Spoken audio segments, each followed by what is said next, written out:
So the source material for this piece, the actual recording. All right, found it. Suite for oboe,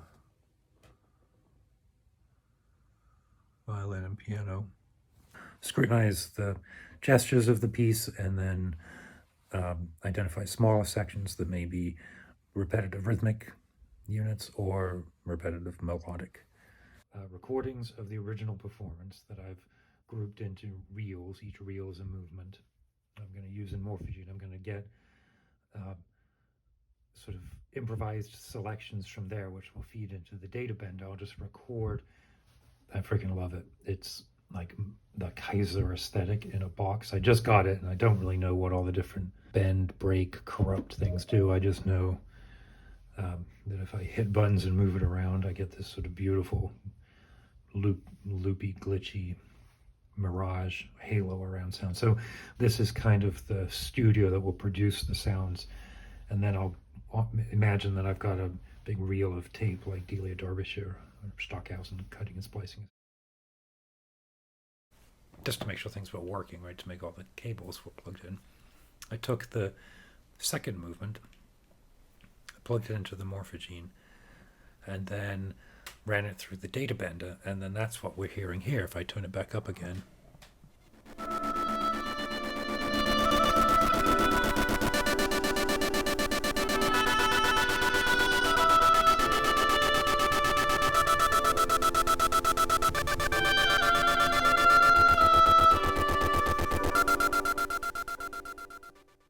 Let's start from there. And so if I turn the sound back up, now the output is coming from, so the data bender does a bunch of things with small loops of the input that then it distorts or snags little bits off. So for example, if I were to turn it so that all we hear is the data bender,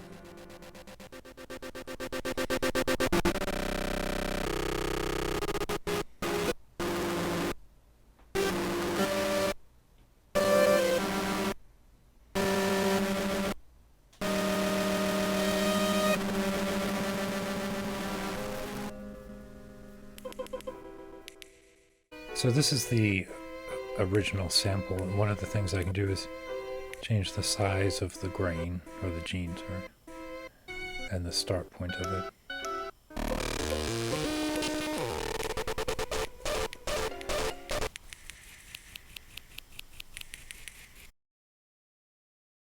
All right, this is the third time I've tried to do this now. I had a really great session last night. I had just come in from a walk. It was about 8 o'clock. And I sat down and I was playing with the Morphogene, and I had the samples of the first movement, which begins with a series of piano chords, ba-dum, and I wanted to be sort of like a process delay, ba-dum, ba-dum, like really accentuate the 16th note characteristic of the original. And so I was messing around with different bits on the microcosm here. Let's see if I can show you that. This here. And it sounded great. I got these really nice high tintinnabulation type of effect that I really liked. By the way, these are all struck with the key here.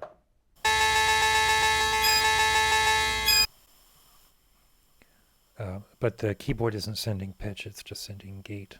I'm looking to record the some variations on the original piano strike, and then the echoey bit.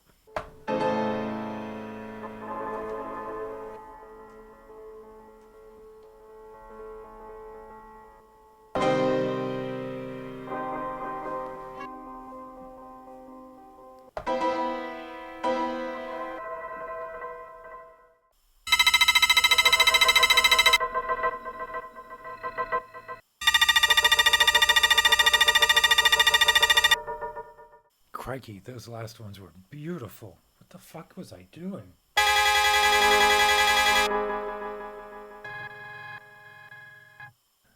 Because that was really beautiful. I'm really excited to mix it down now. You see my careful editing skills here? very thoughtful. Just listen to a little bit of it, and then I'll cut this down. I want to hear what this bit down here sounds like.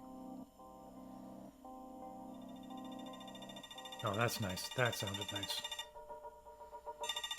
There's going to be some tweaking of start and stop. So I'm very, very happy with how some of that tape. That's a first pass through. I think I've got what I'm looking for. This.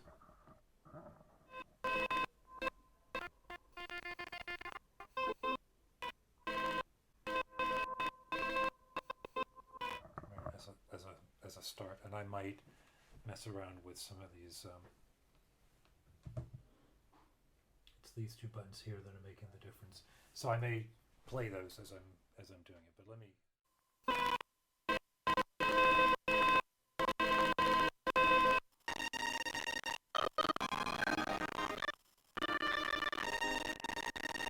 I think that's it for movement 4. That was hitting me good. Well, I don't know how. There can't be too much of that. Do you know what I mean? There can't be too much. What that means is that there's a clear DNA to the piece. Saturday morning. It's early.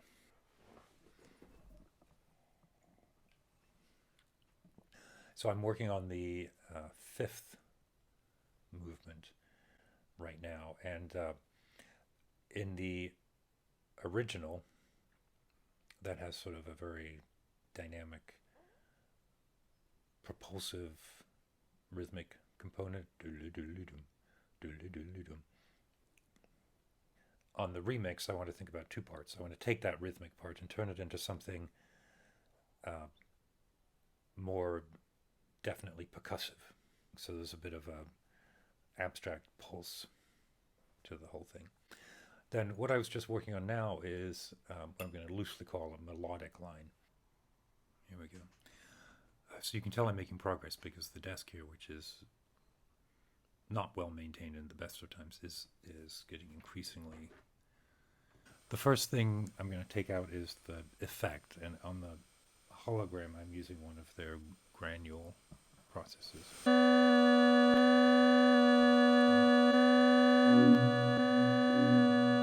So that's with the filter.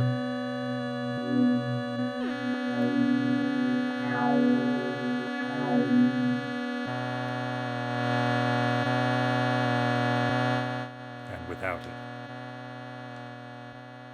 The next thing I'm going to take out is the data bender. So that's without the data bender, and this is with it in.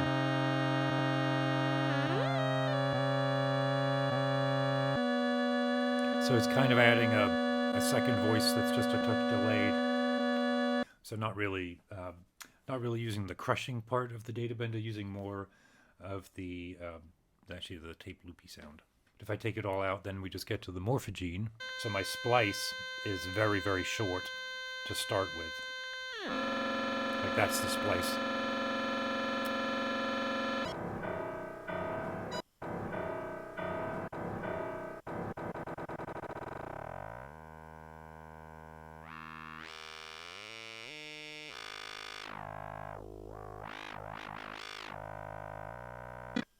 The actual pitch control doesn't change the pitch in that model. It changes the timbre. Add back in there. So I don't think I want to be heavy on the effects on this one. I kind of like the drier sound.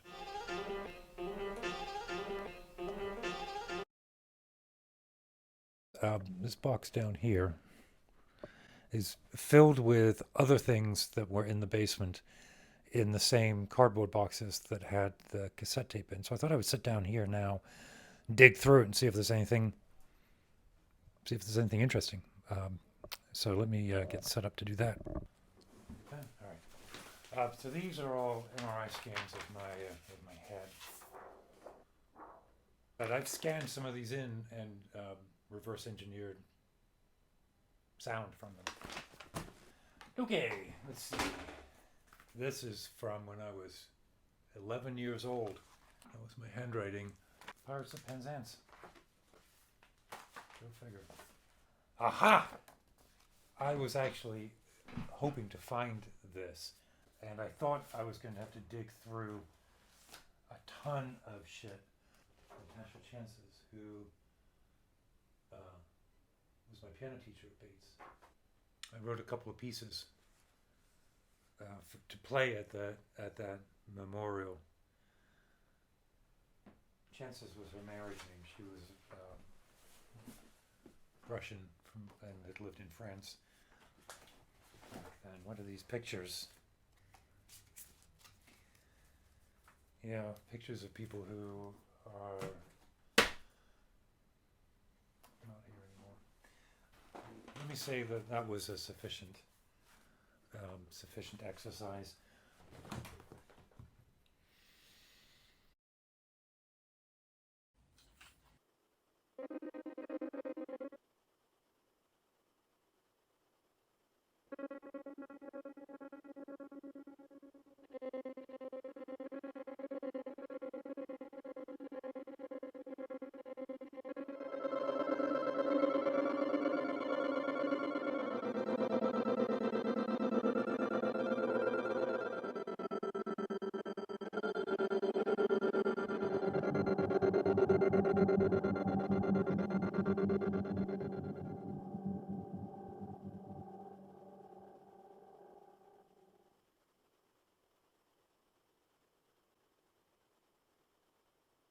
Okay, I think that ended up being okay. I'm going to try one more time with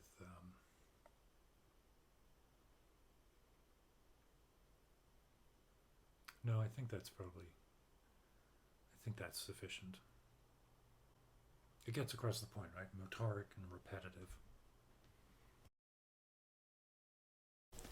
So I just finished recording the last of these tracks, and like with so many other times, I finished recording it and then realized that the cable wasn't plugged in right. So I'm going to do it again now, which is okay because I have a pretty good idea what I want to do. This is one of those super naive movements. It's the 9th movement, and my original thought had been to just play it as is. Sweet expression of some of the ideas in the piece. What I've done instead is you'll see as I play, I've got the morphogene, and I'm going to basically change the start point of the loop for the morphogene. Played through the data bender where I've got just a little bit of grit added in, but I'm really using the data bender here to provide a second loop and an occasional freeze.